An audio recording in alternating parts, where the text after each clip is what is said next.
Na mama. Bye.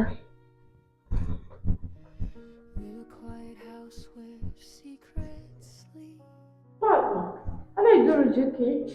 Ana idini amaska ya Fatima. Harash. Ana dere hands. انت دي يا ما انا اقول اسكليا يا ام اس بس صح ولا انت ما تبيش فلوس اليوم Hata ndu. شنو هتا اليوم انت كان يدور الدنيا ماسكه مين لو اكنا سنه Ane.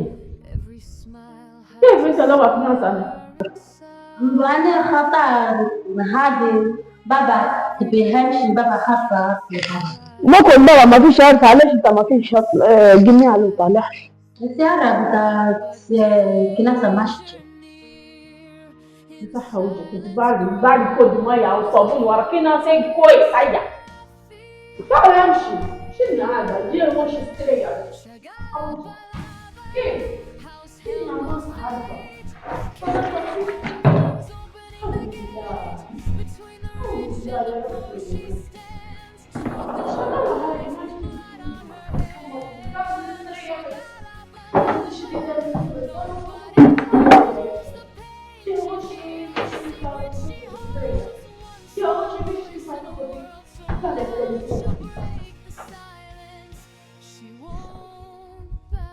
شنو هذا يا فاطمه؟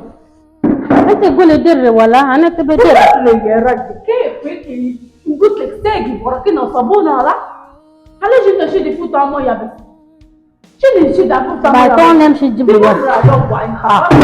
برا تجيب صابون وركنا برا ما نمشي. جيبي صابون وركنا ارجع ساقي كويس. شنو هادي؟ شنو ماما؟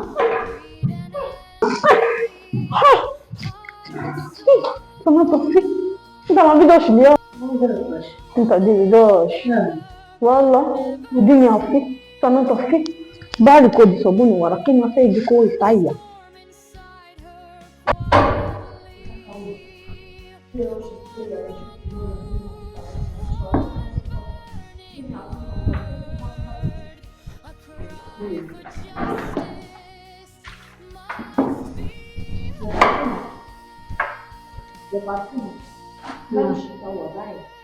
نمشي توا ساقي كويس نبي نجي اصبري عقي فيا ترى يا فاطمة نبي نجي نبي يكون الدنيا كويسة نبي الدنيا هيك في وجهك باهي ونساقي كويس دوش بعدين كوشي كوزينة باكلي قلت لك ديري نسكافيه ولا ديريها نسكافيه في سطح باهي بديك او دبالك ديري الماكينة ديري دوش كويس يا فاطمة أنا أنت جي هوش قلت لك ديري دوش كل يوم ولا؟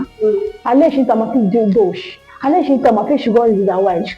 قريب الصبور توا ما فيش غايز انا ديري دوش قدابة ما عادش تبقى ليا باي توا نمشي ليوش صحابي نبيك ديري الدنيا هوش نضيف تسمع فيها باي مع السلامة Wajen lawyer ni mano, alala me la pelare ni kona.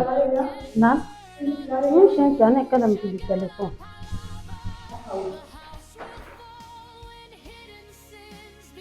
Olo. Sabi ako mo ko bubu wala shensi ni bubu. Wala mi wano ni. Shensi iti poise. Ajen se koto ni tenshi jari. Wano wabe. Emi wasi. Mo lọ sọ̀rọ̀. Àwọn obìnrin yóò kí ń wẹ̀ ọ́ ẹni tẹ́kùn lè dúró ọjọ́ mẹ́ta ọjọ́ mẹ́rin kó máa wẹ̀ ọ́ lè mìíràn yálà yẹ ẹ̀ lóhùn.